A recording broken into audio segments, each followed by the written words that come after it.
Let's go. Wednesday afternoon.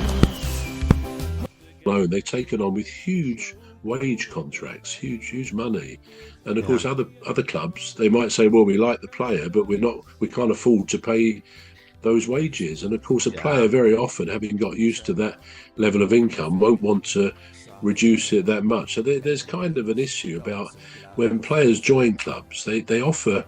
I mean, Chelsea did this going back a year or two. They were offering young players massive pay contracts, 150,000 a week or whatever, and doing them for like 8 years. So of course, as time has gone on, they've had to offload some of those people a lot more cheaply than they would have wanted, because they were overcommitted on wage contracts. So again, there's not an awful lot of intelligence going on, where maybe some new owners don't fully understand the market and the game in the Premier League. But who knows? I mean, I'm sure most of these money people, owners, they know their stuff and that they do what they got to do. But yeah, it's a game way out of reach of anything the man in the street really knows about or understands. We can only comment from afar, can't we, without knowing all the facts, really. Absolutely. I think that's a real point that you've pointed out there. New owners, just wanting to, make their presence known. So, if you come in, there's always a prize for everything that you do, and there's always a sacrifice for every knowledge that you don't have. And he certainly doesn't have that. He's not well informed when it comes to football. He's approached it as a form of investment. Business. He's approached it, as a business, and it's not really like that, is it? Because there are people that will advise you, but then even their advice is based on luck at the end of the day. Well, yeah. To a large extent, it is. To a large extent, yeah. So, I mean, you can get a new manager that is winning matches, is winning games, is doing well over clubs. You bring him into your club, and he's a flop. So you can't really. So, I mean, they did the same thing with Mourinho when he was at Chelsea. He was doing well at Chelsea, and then Chelsea got rid of him. Manchester United got him, same thing, So he's got to approach it with a bit of skepticism, but he didn't do that, did he? He just went in. He went all in, and He went all in, and now he's trying to recoup back his money. But it's not that easy. I mean, it's not something that. I mean, and there's all these rules governing how much you can spend, what you can spend, and it's suddenly just started to realize that, and he's thinking, wow, this is tougher than I thought. But he never looks Sir Jim Radcliffe. He never looks a particularly happy guy, does he? I mean, I suppose he's probably a Soft family and the ladies, Dr. Gladys and Phantom and Rose. We all have a lovely show every weekday, so join us for a lovely show. Say hello to Phantom, Dr. Glad. Thinking, wow, this is tougher than I thought. But he never looks Sir Jim Radcliffe. He never looks a particularly happy guy, does he? I mean, I suppose he's probably a hardened, tough businessman. I mean, that's why he's made his millions, and all credit to him for that. Yeah. But he never seems to. Doesn't look as if he's enjoying himself. But then we only see photographs, don't we? We don't really know.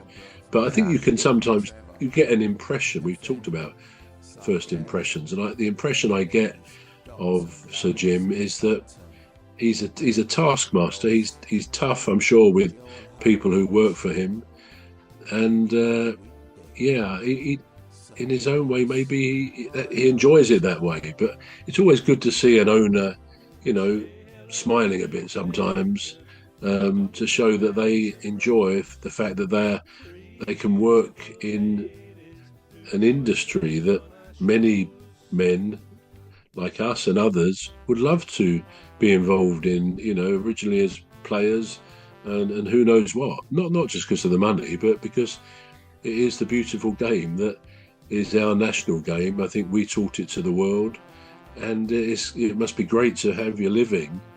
To me, it's the same as if, probably not quite as good. For me, the top aim would be a music career, something involvement in that, which obviously is something that I love. But football comes a close second. If I, could have had a choice, I would have loved to have been a footballer. Yeah. So Jim should start enjoying himself. He should show that it's a great, with all the worry of the investments, but he's a very rich man. He's overseeing presumably this new stadium. It's an exciting time for Manchester United and their fans. So it'd be nice to see that he looks as if he's enjoying it and not finding it all a bit miserable. Yeah, it just looks like a bit of advice for him. Yeah, it just looks like it looks like a man that's overpaid for an item that he could have got cheaper. That's an interesting observation. Well, actually, he probably has, hasn't he, with the footballers? Yeah, you've made a good point there, I think, Cuz. And he's got this bitterness just plastered all over his face. So every time you see him, it's like, you're not worth that much. Yeah. He just looks a bit like that, doesn't he? He does. But it's probably not the man, is it? With any public persona, any famous person, somehow that fame gives an impression that we feel we know somebody, whether it is in music, football, or some other sport.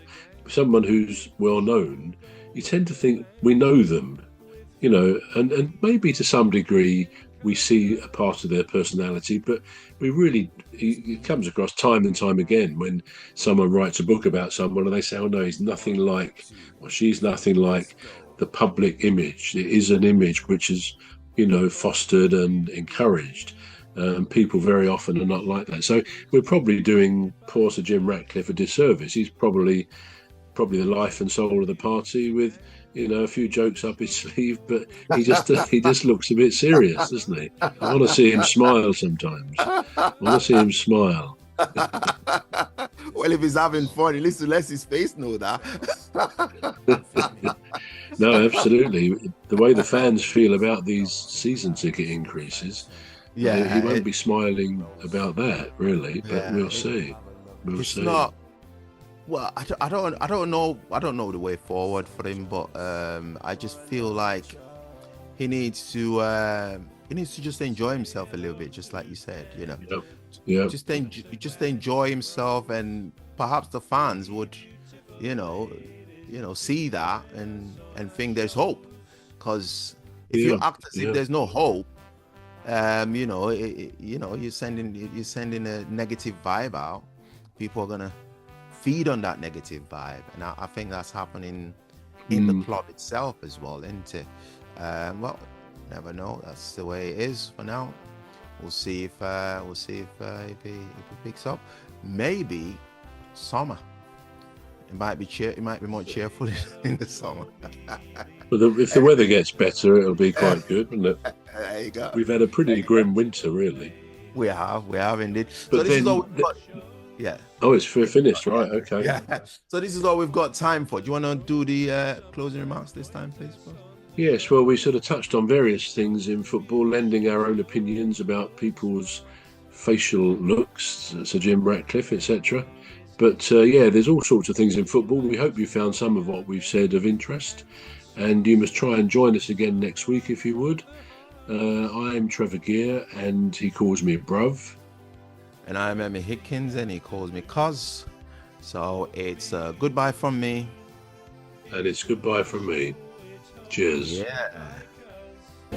Soft Emma and the ladies, Dr. Gladys and Phantom and Rose. We all have a lovely show. every weekday. So join us for a lovely show. Say hello to Phantom,